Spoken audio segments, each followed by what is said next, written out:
The Heirophant Reversed questions the institutions, refuses to accept because we said so as a reason, and breaks from dogma. August 10th, 1566.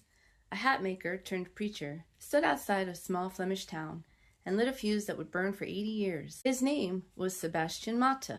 The town was stained red, and what he set off became known as the Baldenstorm, the iconoclastic fury. Not a storm of rain, a storm of belief. If you enjoy my daily history and tarot tidbits, please like, follow, and share. For years, tension had been building across the Low Countries. Spain's King Philip II, ruling from abroad, was cracking down hard on Protestant heresy.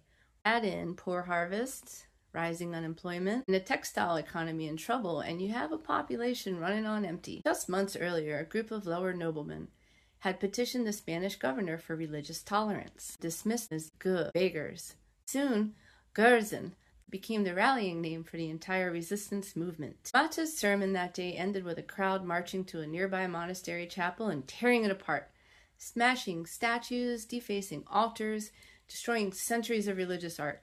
And it didn't stop there. Within days, it spread through neighboring towns. By the end of the month, Antwerp's great Cathedral of Our Lady, one of the largest churches in Europe, had been stripped bare in a single night. Ghent's cathedral, 8 parish churches, 25 monasteries, and 10 hospitals were all ransacked. Tournai, Utrecht, Amsterdam, town after town, church after church. Historians estimate around 3,000 iconoclasts moved through the region, hitting hundreds of churches. People from every layer of society took part. To the crowds, these weren't holy objects. They were symbols of an oppressive, corrupt system. And once the first statue fell, well, there was no going back.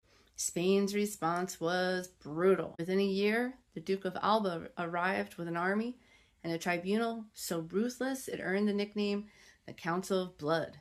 Thousands were executed, including 2 of the country's own leading noblemen, the Counts of Egmont and Horn. An act so shocking it turned even moderate Catholics against Spanish rule. But the fire had already caught, became the spark for Dutch revolt. 80 years of war that eventually birthed an independent Netherlands. The tarot card here, you might think, is the Tower.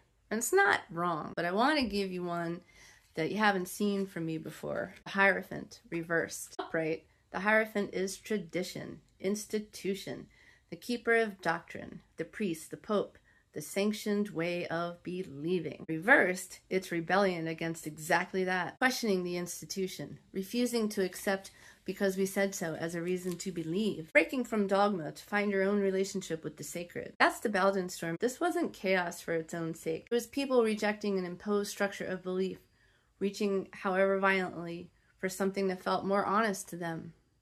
Painful? Absolutely. Necessary? History seems to think so. Surround yourself with a faith that's yours, not inherited, and with curiosity and questions, not just answers you are handed, moonflowers.